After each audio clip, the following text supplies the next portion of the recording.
Army chief field marshal Syed Asim Munir Iran روانہ ہو گئے۔ ISPR کے مطابق فیلڈ مارشل سید عاصم منیر کے ہمراہ وزیر داخلہ محسن نقوی بھی ہیں۔ فیلڈ مارشل علاقائی امن و استحکام کے فروغ کے لیے پاکستان کی کوششوں کے سلسلے میں ایران روانہ ہوئے ہیں۔ فیلڈ مارشل مشرق وسطی میں جاری تنازع کے حل کے لیے کوششوں کے فروغ پر توجہ مرکوز رکھیں گے۔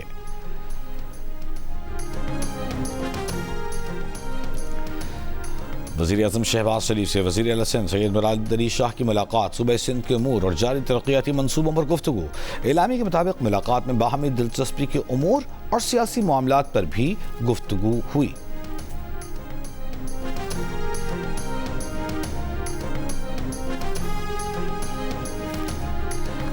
آزاد کشمیر قانون ساز اسمبلی میں خواتین کی 5 مخصوص نشستوں میں مسلم لیگ نون کی 3، پیپلز پارٹی کی 2 امیدوار کامیاب۔ علماء و مشائخ کی نشست پر نون لیگ کے پیر مظہر سعید شاہ، ٹیکنوکریٹ نشست پر نون لیگ کے بیرسٹر افتخار گیلانی، اوورسیز کشمیری نشست پر نون لیگ کے عبدالرحمان آرائیں کامیاب قرار۔ نون لیگ نے مجموعی طور پر 31 نشستوں اور پی پی نے 14 نشستوں پر کامیابی سمیٹی۔ عوامی دست و بازو کی 1 نشست پر نون لیگ کے ساتھ اتحاد کے بعد نون لیگ کی 32 نشستیں ہیں۔ راولپنڈی میں قتل کی جانے والی 45 سالہ ہینا جاوید کی گردن کی ہڈی ٹوٹی ہوئی تھی۔ پسلیوں اور کولہے کی ہڈی پر زخم کے نشانات تھے۔ مقتولہ کی پوسٹ مارٹم رپورٹ سامنے آ گئی۔ رپورٹ کے مطابق ہینا جاوید کے دل کے گرد موجود جھلی میں خون جمع تھا۔ مقتولہ کے DNA سیمپلز حاصل کر کے لیبارٹری بھیج دیے گئے ہیں۔ ابتدائی طور پر موت کی وجہ کا تعین نہیں ہو سکا۔ ہینا جاوید کے قتل کا مقدمہ مقتولہ کے بھائی کی مدعیت میں درج ہے۔ پولیس نے مقتولہ کے خاوند اور گھریلو ملازم کو گرفتار کر کے 3 روز کا جسمانی ریمانڈ حاصل کر رکھا ہے۔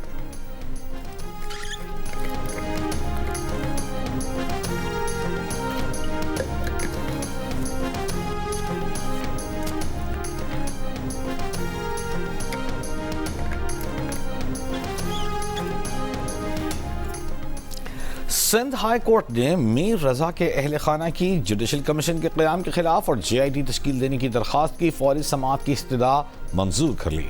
جسٹس سلیم جیسر کی سربراہی میں 2 رکنی بینچ درخواست کی سماعت کچھ دیر میں کرے گا۔ میڈیا سے گفتگو میں میر رضا کے اہل خانہ کے وکیل جبران ناصر ایڈوکیٹ نے کہا کہ وزیر اعلیٰ سندھ کو بھی اس حوالے سے خط لکھا تھا۔ سوال ہونا چاہیے کہ شواہد کیوں ضائع کیے گئے؟ ان حکام کے خلاف کوئی بھی کارروائی نہیں ہوئی۔ انہوں نے کہا کہ جوڈیشل کمیشن کی مدد بھی یہی افسران کریں گے۔ پولیس کی نااہلی پر JIT کا مطالبہ کیا۔ JIT سے کسی کو خدشات نہیں ہونے چاہیے۔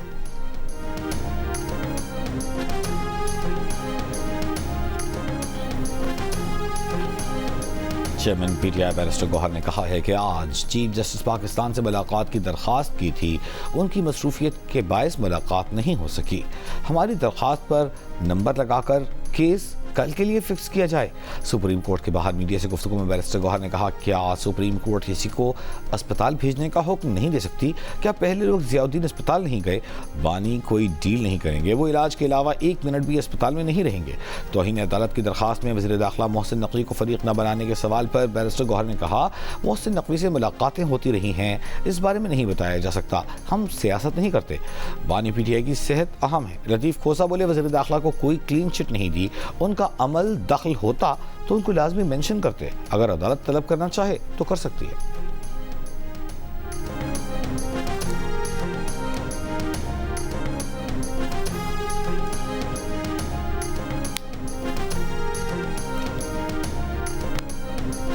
امریکہ کا آج سے ایران کے خلاف فیصلہ کن اقتصادی کارروائی شروع کرنے کا اعلان۔ امریکی وزیر خزانہ اسکاٹ بیسنٹ کا کہنا ہے کہ یہ کسی دشمن کے خلاف کیا جانے والا اب تک کا سب سے بڑا معاشی حملہ ہوگا۔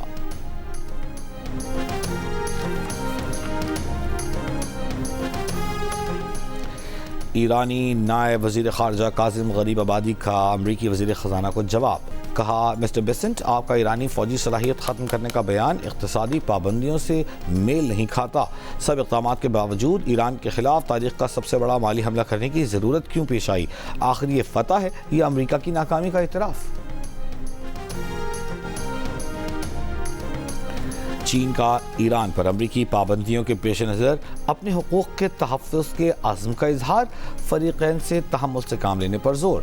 ترجمان چینی وزارت خارجہ کا کہنا ہے کہ پابندیاں اور دباؤ ڈالنے کے حربے مسائل کے حل میں مددگار ثابت نہیں ہوتے، فریقین سمجھداری اور تحمل سے کام لیں۔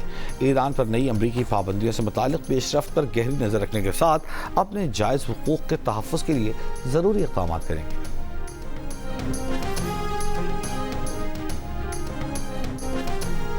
ہری پور میں 5 سال کی بچی کی گمشدگی کے واقعے میں 3 ملزمان گرفتار۔ ڈی پی او کے مطابق ایک گرفتار ملزم نے بچی سے زیادتی کا اعتراف کیا۔ 2 ملزمان کو تلاش کیا جا رہا ہے جنہیں جلد گرفتار کر لیا جائے گا۔ بچی کی برآمدگی کے لیے اسپیشل ٹیم تشکیل۔ بچی 14 روز سے لاپتہ ہے۔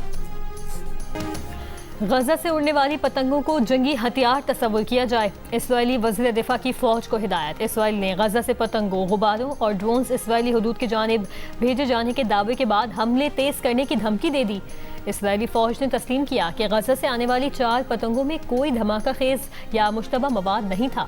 حماس نے اسرائیلی موقف کو مزید حملوں کا بہانہ قرار دیتے ہوئے کہا ہے کہ بے گھر بچوں کی جانب سے اڑائی جانے والی پتنگوں کو جواز بنا کر فلسطینیوں پر حملے کی کوشش کی جا رہی ہے۔ بچے ملبے کے درمیان اپنی معصوم بچپن کی تلاش میں پتنگیں اڑاتے ہیں۔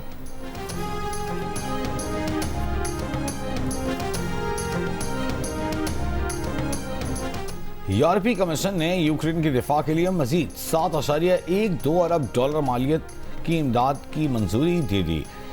خبر ایجنسی کے مطابق صدر یورپی کمیشن کا کہنا ہے کہ یوکرین کے تحفظ اور فضائی دفاع میں مدد کے لیے اقدامات کر رہے ہیں۔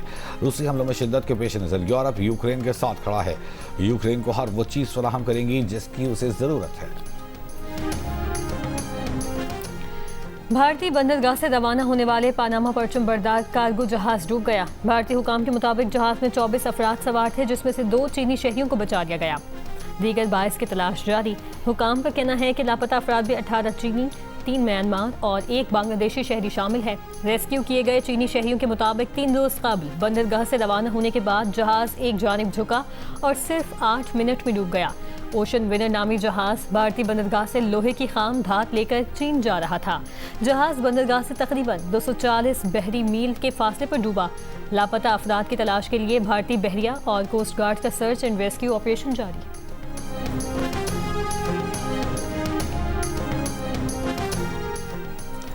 نیوزی لینڈ کی حکومت کا 16 سال سے کم عمر بچوں کے سوشل میڈیا استعمال پر پابندی کے لیے پارلیمنٹ میں بل پیش کرنے کا اعلان۔ بل کے تحت قوانین کی خلاف ورزی کرنے والے سوشل میڈیا پلیٹ فارمز پر ان کی عالمی آمدن کا 10% تک جرمانہ عائد کیا جا سکے گا، جبکہ کمپنیوں کو صارفین کی عمر کی تصدیق کے لیے اقدامات کرنا ہوں گے۔ نیوزی لینڈ کے وزیر اعظم کا کہنا ہے کہ سوشل میڈیا بچوں کو نقصان دہ مواد، لت لگانے والی ٹیکنالوجی اور ایسے دباؤ سے دوچار کر رہا ہے جس سے نمٹنے کے لیے وہ تیار نہیں، جس کے اثرات ان کی ذہنی صحت، نیند اور تعلیم پر پڑ رہے ہیں۔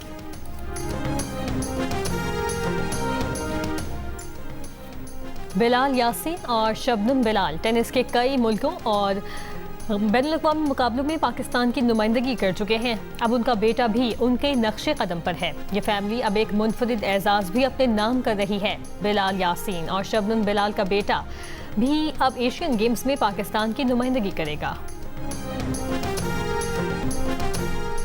اور یوکرین کا روسی جنگی طیارے اور بحیرہ اسود میں 2 جہازوں کا نشانہ بنانے کا دعویٰ۔ یوکرینی ڈرون فورس کے کمانڈر کے مطابق گزشتہ رات روسی MiG-29 لڑاکا طیارے اور بحیرہ اسود میں روس کے 2 بحری جہازوں کو نشانہ بنایا۔ نشانہ بنائے جانے والے جہازوں میں ایک آئل ٹینکر اور دوسرا بلک کیریئر شامل ہے۔ روسی وزارت دفاع کا کہنا ہے کہ گزشتہ رات مختلف علاقوں میں 351 یوکرینی ڈرونز مار گرائے گئے۔